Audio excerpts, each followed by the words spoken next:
Evangelio prohibido de Judas en Nat Geo.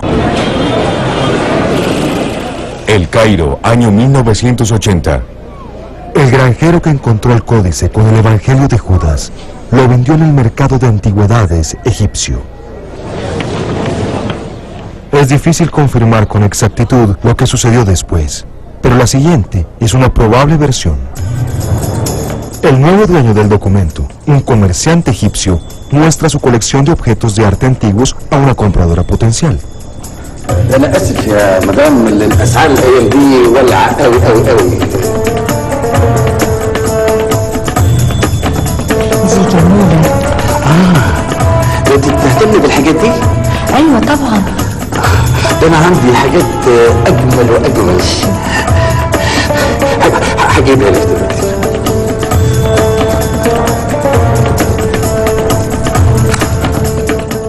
La compradora parece quererlo todo. La colección completa del egipcio vale millones. طب مفيش حاجة بتاخد شوية صور. خليك كده حلو قوي كده. كده؟ جميل. طب كمان؟ حلو قوي.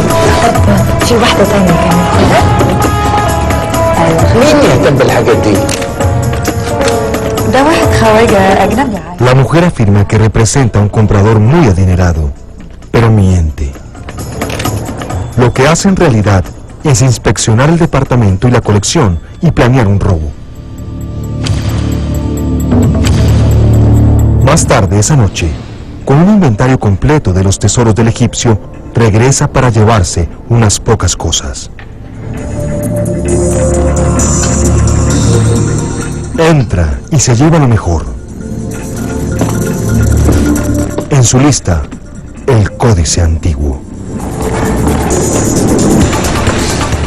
Sorprendentemente, cuando se espuma en el mercado negro de las antigüedades, nadie conoce su verdadero valor. Nadie sabe que adentro hay un evangelio perdido y una versión de la traición a Cristo que nadie oye desde hace cerca de 1800 años.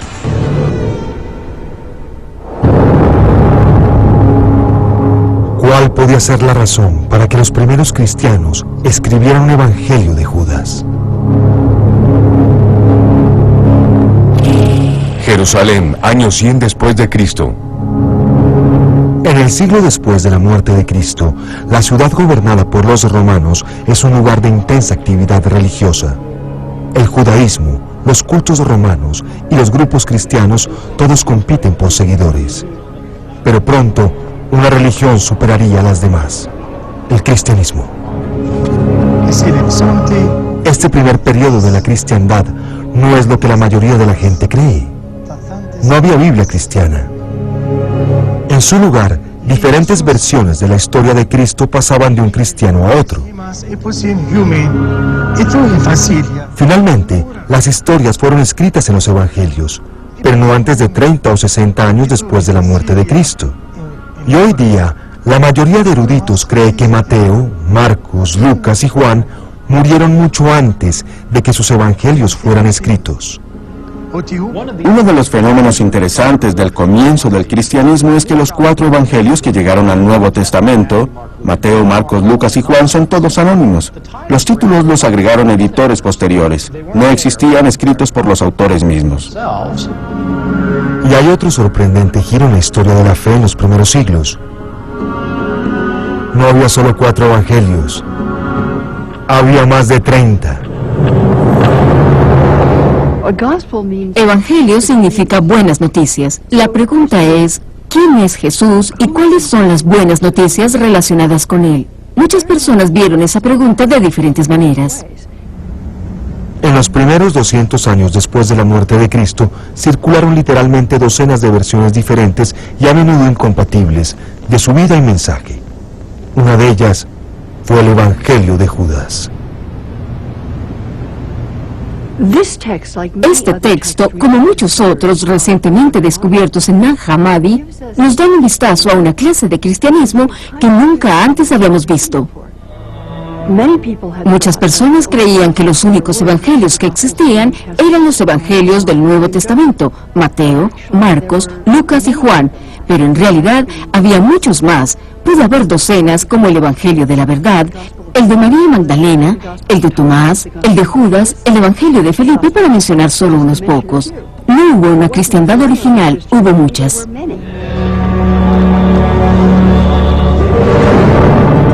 Una fe o muchas. El cristianismo creció rápidamente. Desde Jerusalén hasta Asia Menor y Egipto, Roma y el norte de África. No había iglesias. Los seguidores se reunían en casas privadas, en donde algunos oyeron evangelios con nombres de personas que sorprenderían a la mayoría de los practicantes de hoy. Algunos usaron a Felipe, algunos a Tomás, otros el Evangelio de María, otros a Mateo, a Marcos, a Lucas o a Juan. A algunos de los primeros cristianos se les llama ahora gnósticos, las personas que saben. Los gnósticos eran místicos, personas que sentían que podían tener alguna clase de acceso directo a Dios. La palabra gnóstico viene de la palabra griega gnosis, que significa conocimiento, pero esta clase de conocimiento no es el corriente, no es lo aprendido en los libros. Es discernimiento, intuición, es esa capacidad de saber algo sobre ti mismo, de saber que tienes una chispa de divinidad en tu interior, y de reconocer que el Dios que profesa ser, el Dios que está afuera, es la misma chispa de divinidad de tu interior. Muchos eran cristianos. Los gnósticos son las personas que escribieron la mayoría de los textos conocidos como la biblioteca de Nag Hammadi. Sus historias sobre Cristo son mucho más abstractas y filosóficas que las del Nuevo Testamento. Uno de los favoritos era el Evangelio de Tomás.